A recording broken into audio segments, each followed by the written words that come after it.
We talk a lot about on this podcast in terms of traveling differently, but today's episode is about what happens when travel stops centering the traveler at all. Community-led tourism is one of those phrases that gets used a lot, but maybe often misused or misunderstood. So today, I am joined by Sivan, who has spent years thinking deeply about sustainability, local ownership, and what it actually means for travel to give back without taking more than it should.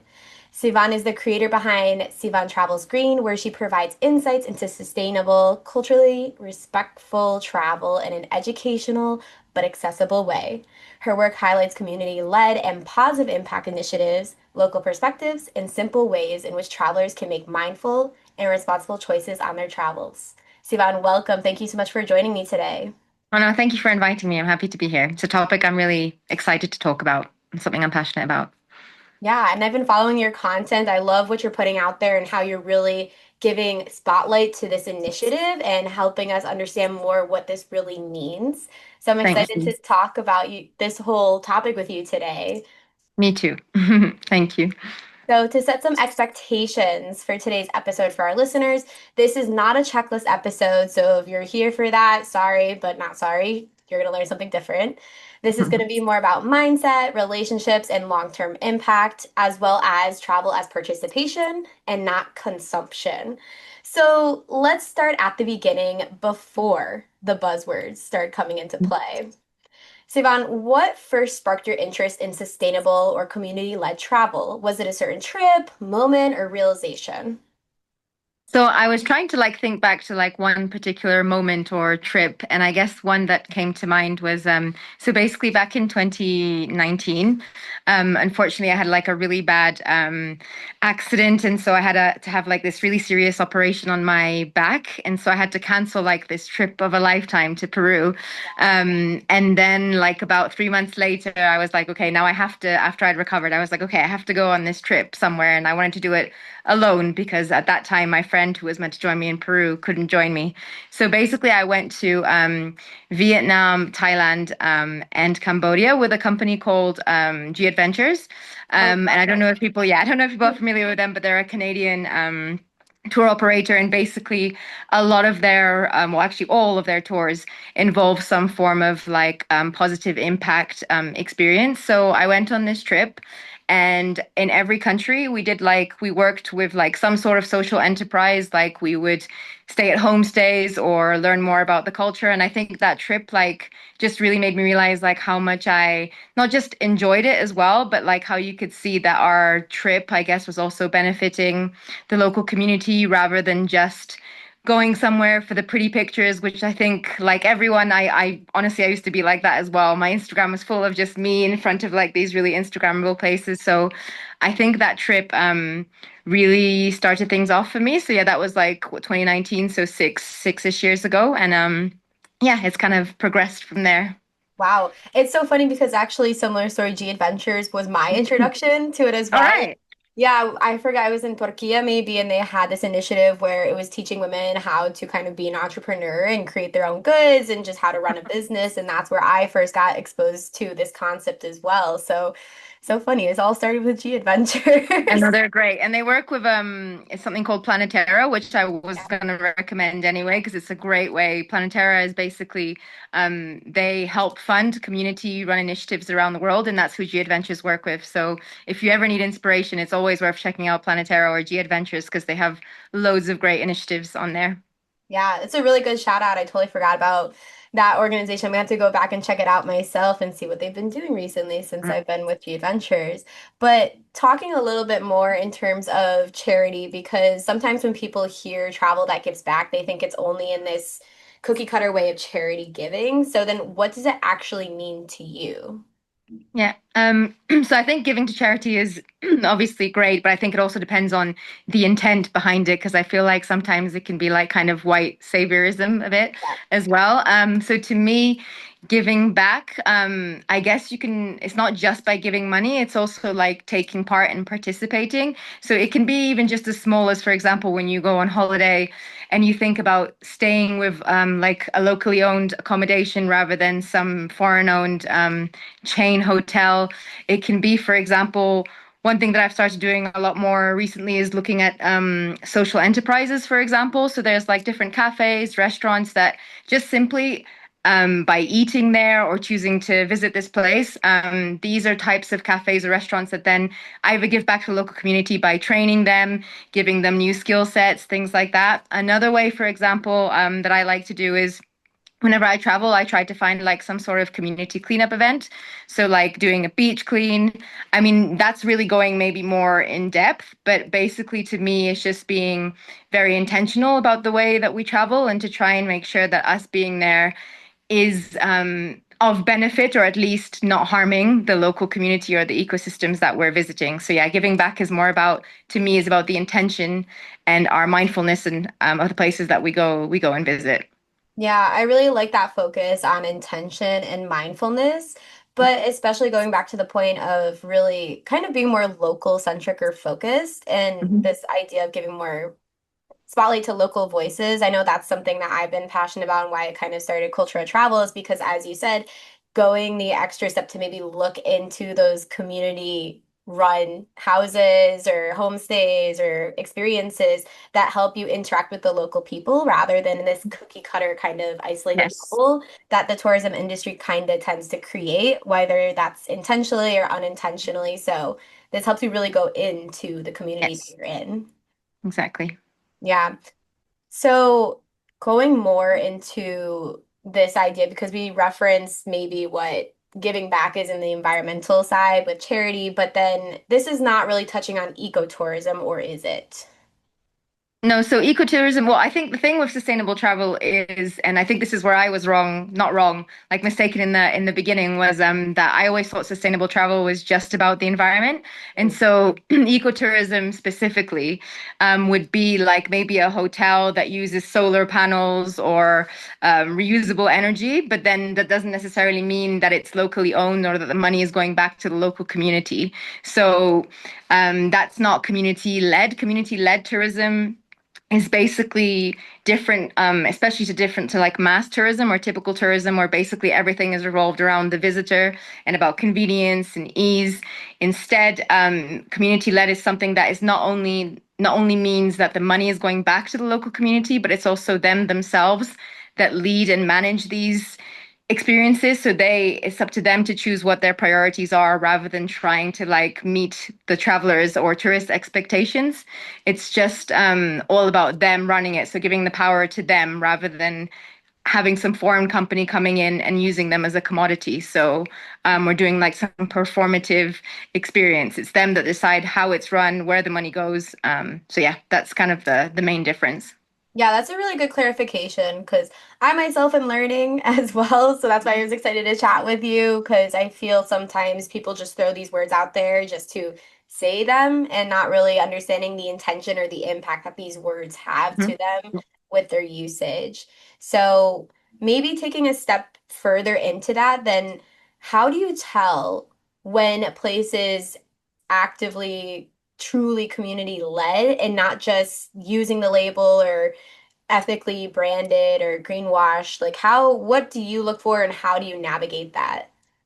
So it's not, to be honest, it's not like super easy all the time. I also get it wrong sometimes because it really requires a lot of research and reading to make sure. But basically, if like an experience or a company literally just uses these like words, buzzwords to say, oh, we're sustainable or we support the local community and just say that and leave it at that Mhm. without like giving examples, like there's no transparency whatsoever. Same when it comes to greenwashing.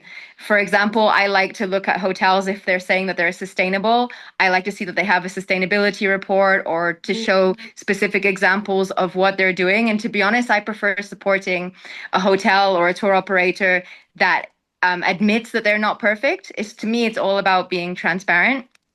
The other thing to watch out for is when it comes to community led, is to make sure that the locals are in management positions. They're not like in like very low positions. Like that can happen a lot as well.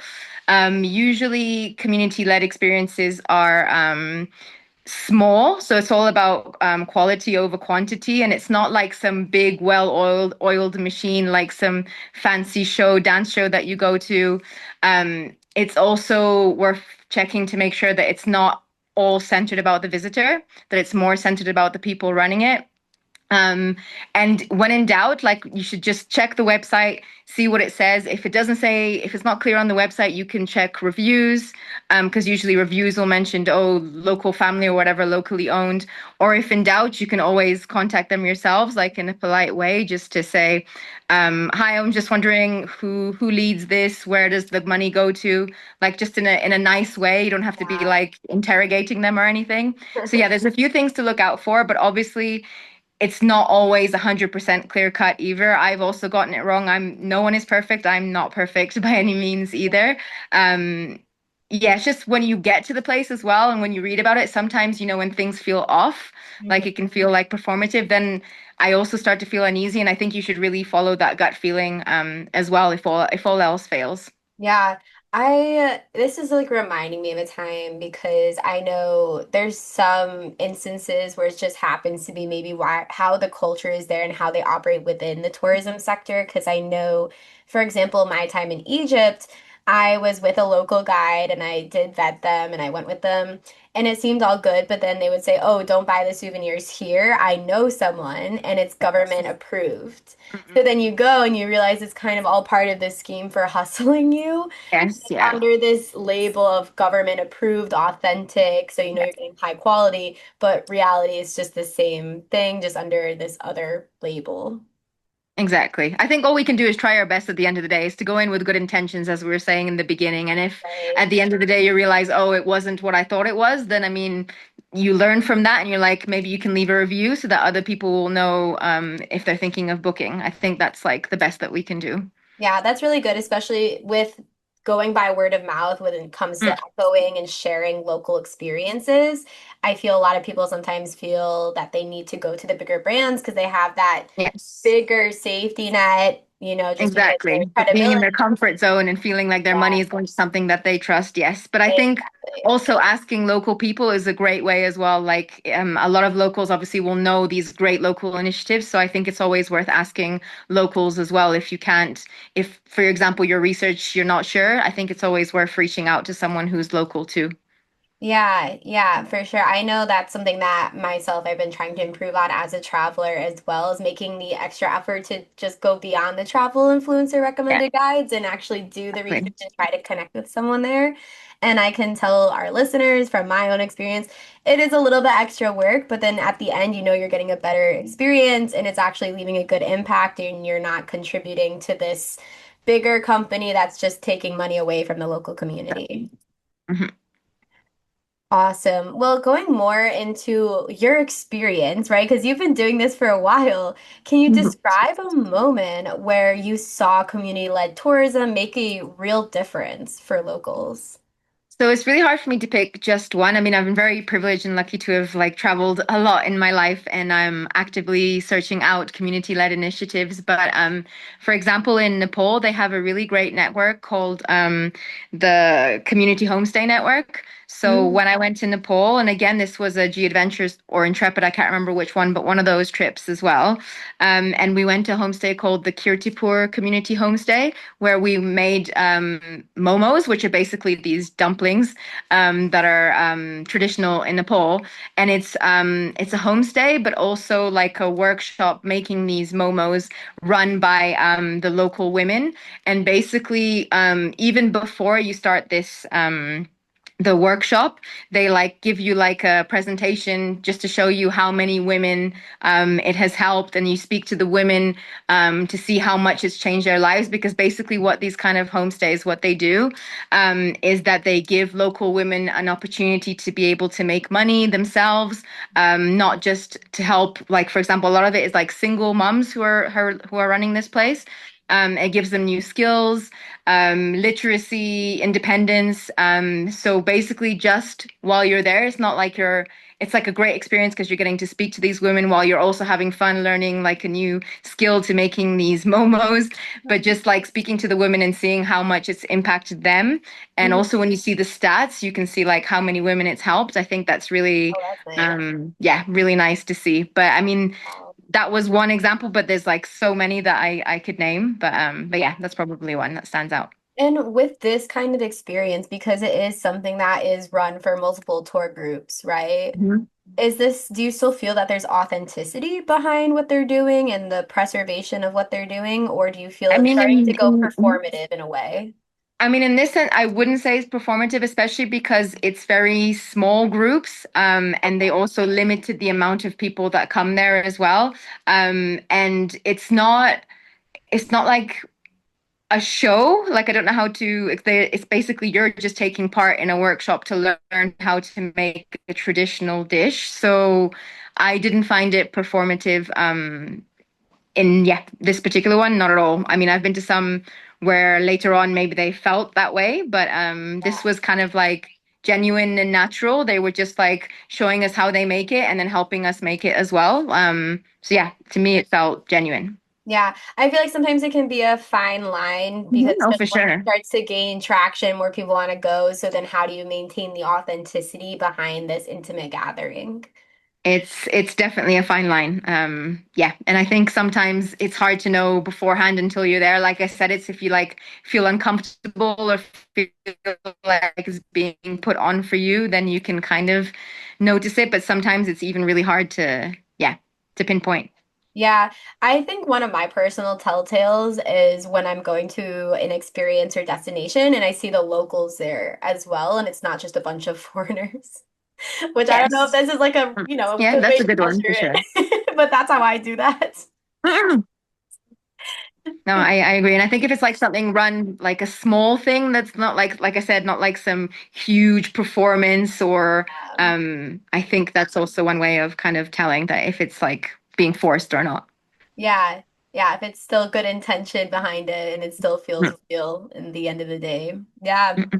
It is a fine line, but I think we're starting with this conversation. It's just helping give momentum and the importance Yes, of still maintaining the true intentions behind these instead of exactly. that mass tourism and consumption.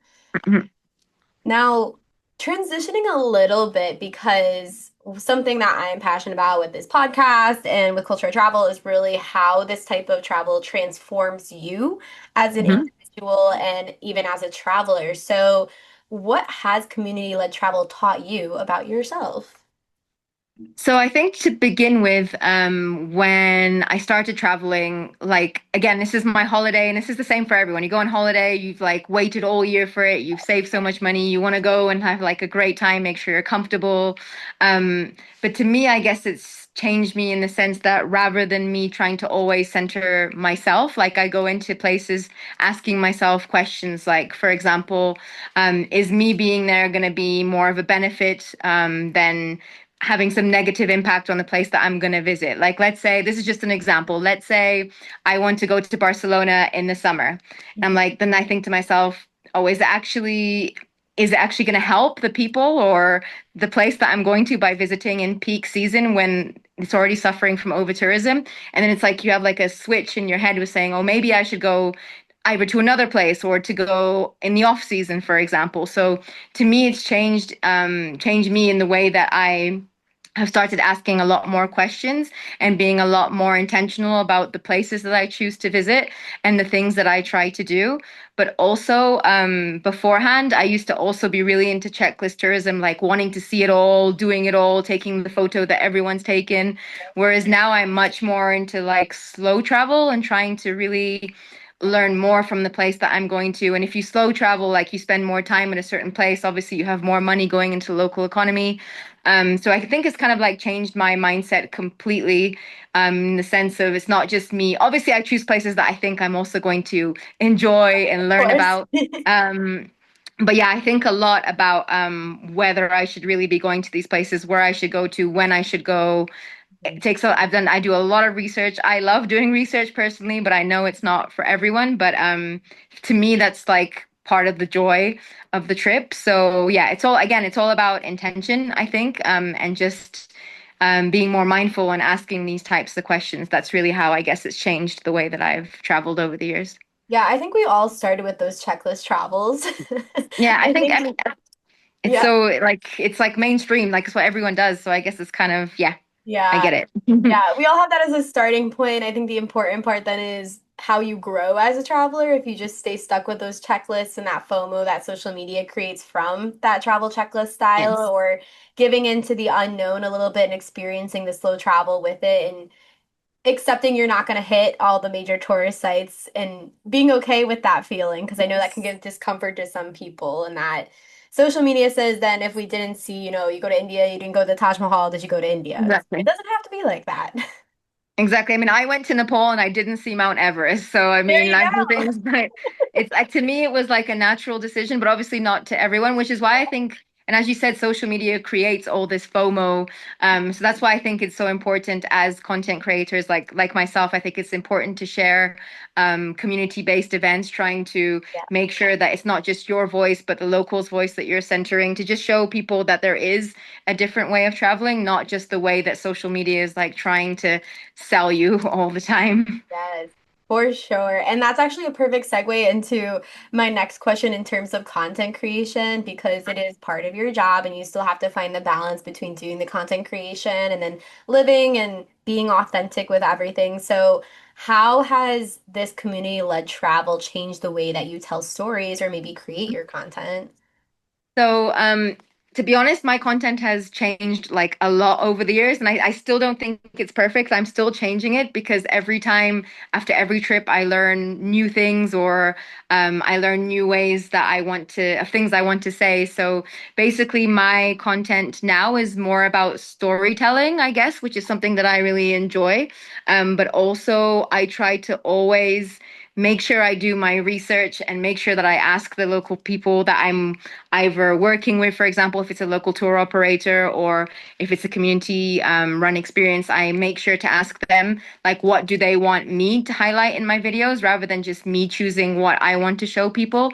I think it's really important to center the local voice. So I've been trying more and more in my videos to also, if they feel comfortable, of course, because obviously consent is hugely important when you're filming someone or taking photos.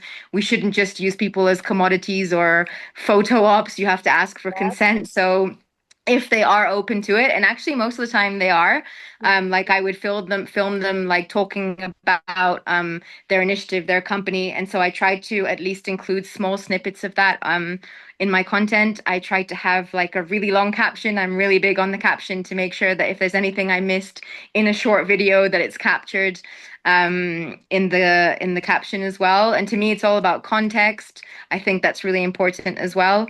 So it's kind of sometimes it can be really difficult, and it takes me like weeks to even figure out how I want to say something Sure. because I would hate to say something wrong. So yeah, it's a lot of work, but it's something that I really enjoy, and it's nice to see how well received it's been as well. So have a really nice community of people on Instagram. So when I see how well it's being received, I think it makes me feel better as well that there are people who are genuinely interested in this kind of travel as well. Yeah, as someone who watches your content, I enjoy it. I learn, I can see Thank you. the effort that goes into it to make sure it's coming from a positive way. So you're not trying to impose your beliefs and opinions on what the locals are portraying. You're trying to give space for their voices, which I love. Thank And you. it's most importantly, and I've talked about this in my other episodes, is it's not using the culture as a Mhm. backdrop, which I find sometimes content creators can sometimes Yes. again fall into, whether they mean to or not, but that's again the fine line that we have to be careful when trying to do this content creation strategy. Yes, I definitely agree. Mhm. Right. Well, going to the end of our episode, we're going to start wrapping it up a little bit. And maybe our last question I would Mhm. like to ask is, what's one belief about travel you've completely unlearned?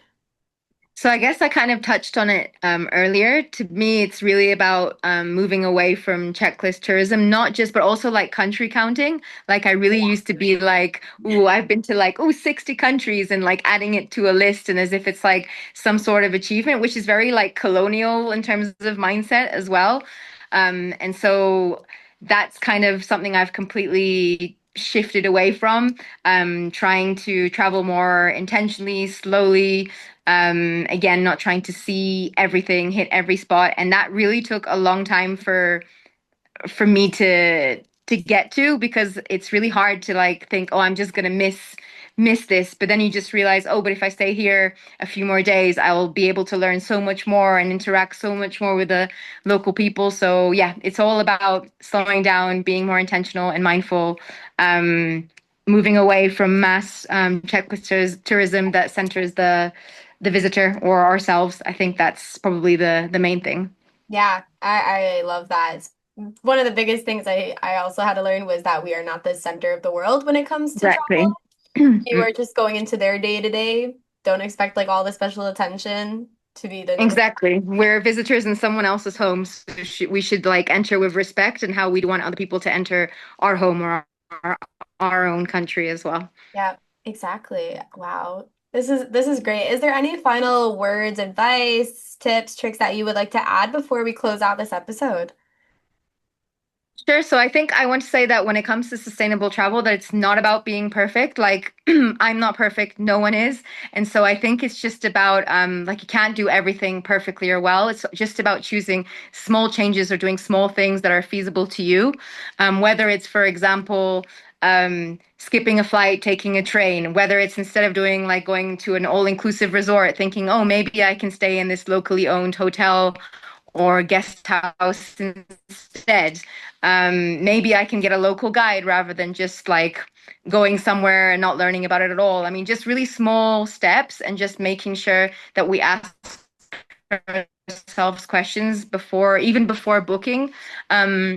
A holiday. I know it's like it takes like it's a certain type of mindset, but again, it's just starting small and not feeling pressured or overwhelmed to having to do everything right, because that's not what it's about. It's just about doing small, intentional things that are feasible for us as well.